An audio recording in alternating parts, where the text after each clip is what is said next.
Welcome, Irene. Thanks for joining us. And we're excited about this opportunity to speak about Humanities for Humans, our event series. So I'm curious to hear, how did the idea for this whole thing, for this event series come about? Can you give us a little bit of background on that? Sure. Well, I was approached by de Gruyter first, and specifically Manuela Gerloff, with whom I've worked for a long time because of a series that I do on interdisciplinary German cultural studies at de Gruyter. And she had been approached by the de Gruyter Stiftung to get involved in a project that they hoped to launch that would feature the humanities. And the original idea that she brought to me was for some kind of book prize, but really a high-end event that would just really try to find the best scholars in the humanities possible and give them a very nice reward. And she was wondering what I thought of that. And I thought, a book prize is always a wonderful thing to win. But there are, in fact, a lot of book prizes. And would it be possible, if the idea is to feature the humanities, would it be possible to feature the humanities in a way that was going beyond just one single event or one single person and one single person's accomplishments? Could it really be a dialogue between whoever was involved on the official end and some kind of broader audience? And I'd been thinking a lot in the last few years about the way concepts that have come out of the humanities have been misunderstood by the general public all over the place, not just in the United States, also in Germany.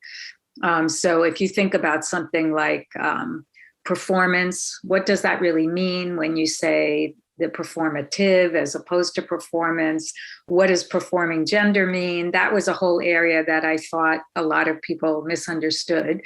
The most dramatic event prior to me making this suggestion had really been the explosion in the United States of a ridiculous controversy, because so misunderstood, of what critical race theory means. And critical race theory was such a specific thing that was being taught at such a high level in the United States.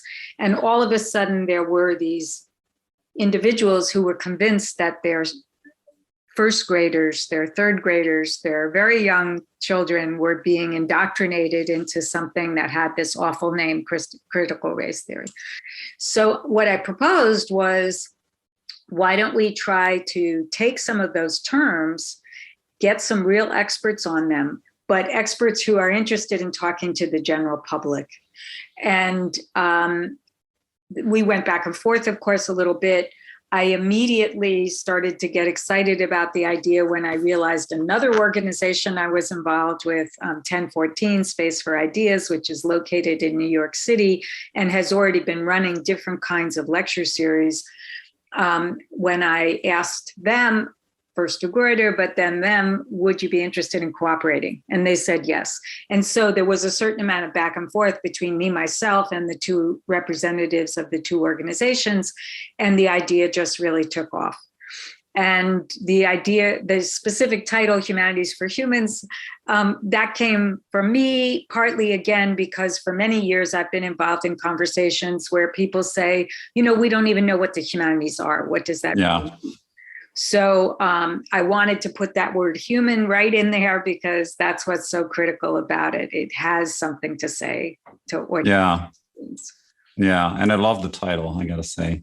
Great. So let me play devil's advocate for a minute and ask, why the humanities specifically? Because one thing I was thinking as I was preparing this is, one could say we are facing these pressing issues such as climate change or the COVID pandemic at the moment. And, there's a lot of science communications at the moment is focused on hard sciences, and there's probably reasons for that. So why would you say the humanities matter specifically at this moment?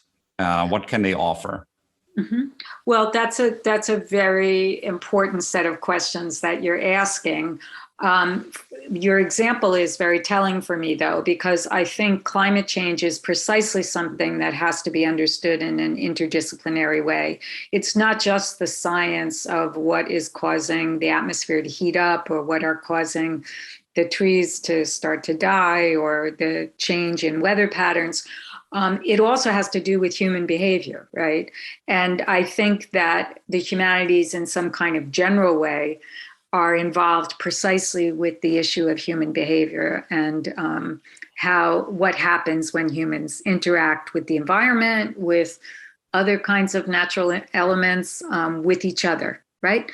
So that's why subjects that are taught under the rubric of the humanities are so important to me personally, because I think ultimately we'll never tackle problems like climate change unless we understand human nature. And the past, for example, has things to teach us about human nature. So whether it's history or literature, which is so rich with examples of how humans behave, or sociology or psychology fields that often get grouped in this larger sense of humanities, it has a lot to teach us about how do we need to address our messages, again, to stick with the example of climate change, so that people actually do something. When do people change their behavior, right? So this is absolutely excellent reason for why we need humanities right now, which is not to say we don't need the natural sciences or mathematics or any of those other fields that tend to get grouped together.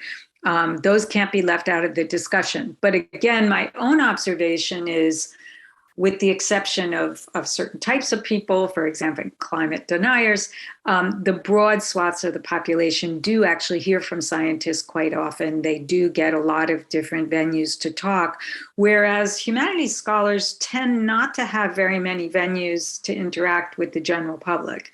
They're not interviewed very often in newspapers. I'm glad to be interviewed right now. It doesn't happen to me every day. Whereas some of my colleagues in the sciences, I have a friend who's a very illustrious physicist, he's interviewed all the time. So it just seemed to me that that was another reason to give play to the humanities as opposed to the sciences. Yeah, let's talk a little bit more about the series and what people can expect from it. So you mentioned that we're talking about these hot button concepts that are debated in a very controversial manner. You mentioned critical race theory as one primary example. What are other terms and concepts that the series is going to be talking about? Can you give us a Great. Well, we have idea? 2 programs that are already set that I'm very excited about. With the first one, which will launch the series, is called Racism and Fascism, A Love Story. And that's a title of a book that Michael Hanchard, a political scientist, is working on right now as we speak. And he'll be one of the featured speakers, as will be historian Dagmar Herzog. And the idea here is that racism and fascism are intimately connected and often back each other up in very insidious kinds of ways. So we'll be looking both at historical examples, how the German fascists, the Nazis, used race in terms of a tool to carry out their plans, as well as much more recent incarnations. For example, the fact that when Trump presented himself as a candidate, many people said, wow, he's a real Hitler, or some people said he's a real Mussolini. Was that appropriate then? Is it appropriate now to call him and those who follow him fascists? To what extent, to what not? What we've seen even more recently, very disturbingly, is the head of the Russian Federation making the claim that there are fascists running Ukraine and that those fascists want to invade Russia, so we'll invade there first. So what does it mean that this very, for some people, old vocabulary was pulled out of nowhere, seemingly, but we know that in Russia, it has a very powerful valence precisely because the historical precedent has not been forgotten.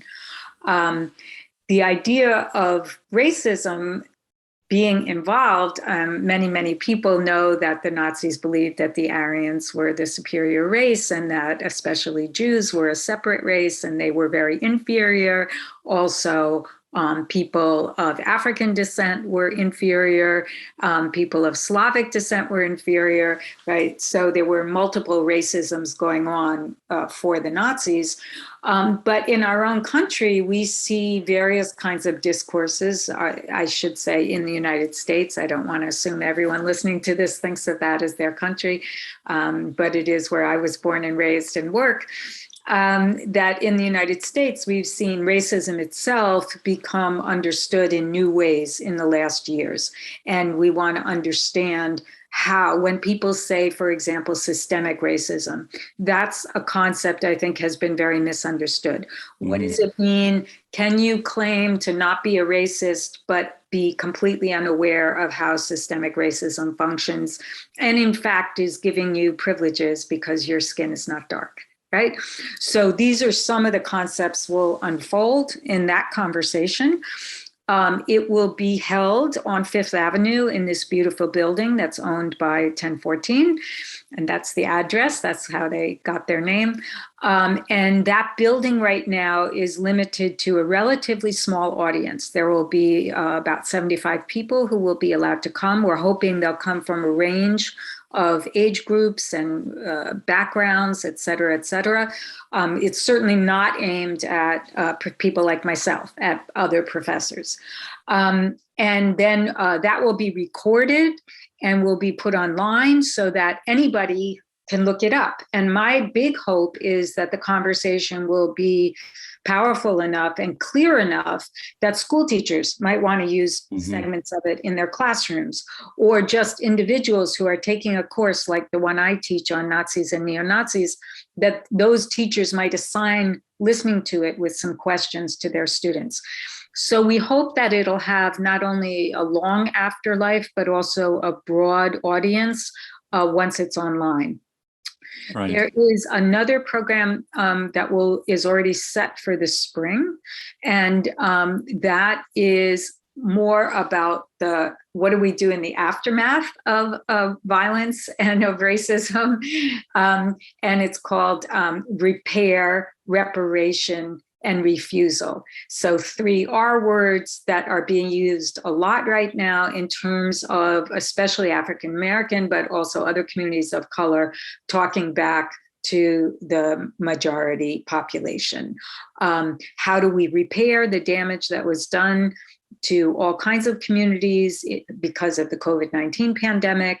How do we discuss whether someone is owed or a group is owed reparations, whether that's on an individual level because someone's been harmed by the police, or whether it's on a community level because of the ongoing consequences of colonialism and racism.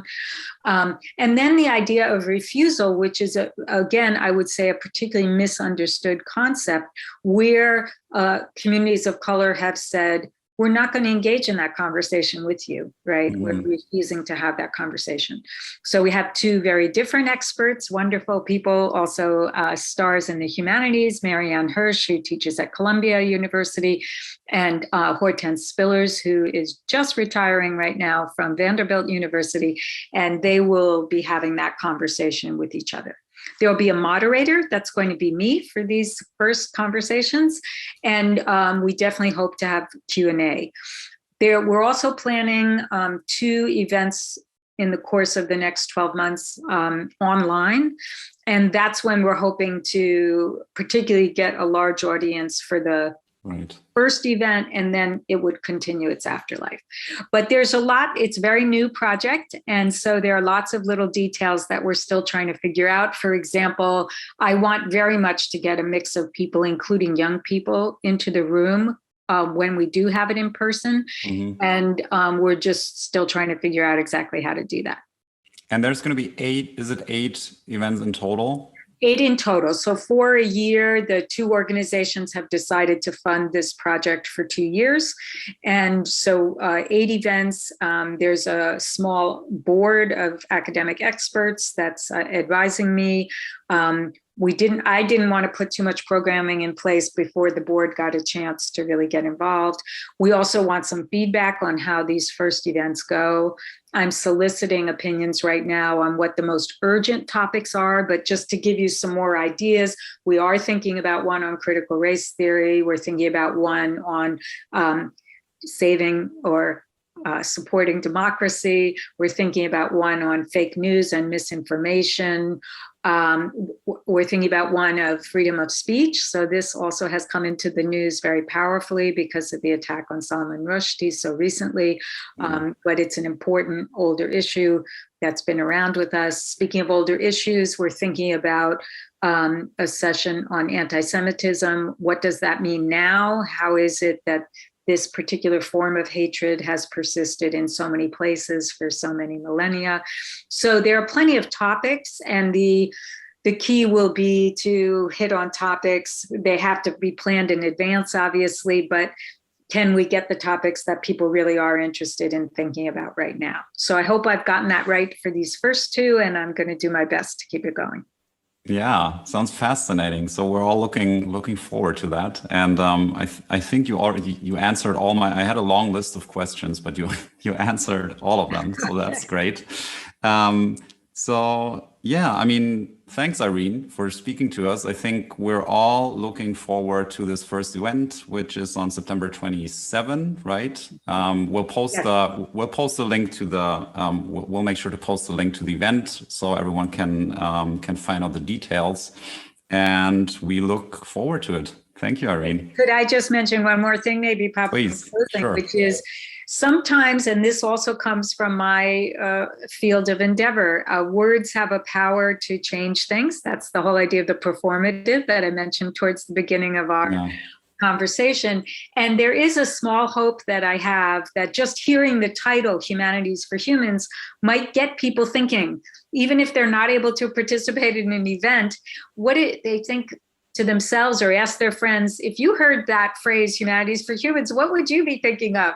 So if any conversations get launched along those lines, I'll be very, very pleased. And I think it would be a positive result for this. Yeah, I agree. Thank you so much. And please thank de Gruyter again for their interest. They really were the ones who started lit the spark that started all of this. And I'm very excited. I hope it all works out. Yeah, so are we. And thanks again, I mean, for to you for putting all the work and effort into it. We're really looking forward to it. I think it's going to be a great thing. All right. Thank you very much. Thanks, Irene. It's a cut.